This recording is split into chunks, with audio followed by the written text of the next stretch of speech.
नमस्कार, मी डी.टी. आंबेगावे. आपण पाहत आहात सत्य पोलीस टाइम्स.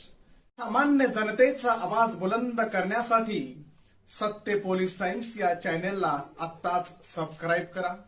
श्रमजीवी फाउंडेशन मुंबईतर्फे मेढे आदिवासी वाडीवस्ती शाळा आणि मेढे नवीन येथील विद्यार्थ्यांना शैक्षणिक साहित्यांचं वाटप करण्यात आलंय. या कार्यक्रमाच्या अध्यक्षस्थानी श्रमजीवी परिवाराचे श्रेष्ठ सल्लागार रायगड भूषण पुरुषोत्तम मुळे हे होते.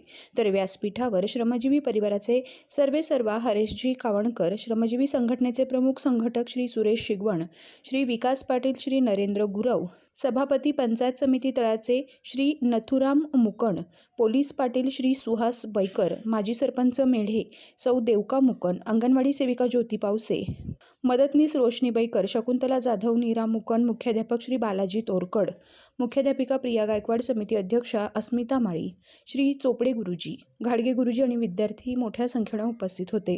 हरीश कावणकर यांनी गेली 20 ते 22 वर्ष सामाजिक फाउंडेशनतर्फे गरीब गरजू आदिवासी मुलांना शिक्षणासाठी मदत करत आहोत. या वर्गातील मुले शिक्षणाच्या प्रवाहात येऊन देशसेवेला मदत झाली पाहिजे असं सांगून ही संघटना समाजहिताचे अनेक उपक्रम राबवत आहे. त्यामधून समाज प्रबोधन आणि समाज घडवण्याचा प्रयत्न केला जातो, असं सामाजिक परिवाराचे सर्वेसर्वा हरीश कावणकर यांनी सांगितलंय. अध्यक्षीय मनोगत व्यक्त करताना सल्लागार पुरुषोत्तम मुळे यांनी श्रमजीवी संस्थेच्या गेले 20 वर्षांच्या कार्याचा आढावा घेताना शिक्षण हे वाघिणीचं दूध आहे, ते मिळवणं अवघड, तसेच शिक्षण अवघड आहे, ते उत्तम प्रकारे आत्मसात करून स्वतःची प्रगती करावी. गुरुजन ज्ञानार्जनाचं काम करत असतात. अशावेळी पालकवर्गानं आपल्या पाल्याकडे लक्ष दिलं पाहिजे.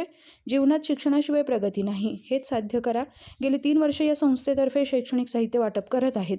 कार्यक्रमाचे प्रास्ताविक मुख्याध्यापक श्री बाळाजी तोरकड यांनी केले, तर सूत्रसंचालन आणि आभार मुख्याध्यापिका प्रिया गायकवाड यांनी उत्तम प्रकारे केले. सामान्य जनतेचा बुलंद आवाज, सत्य पोलीस टाइम्स.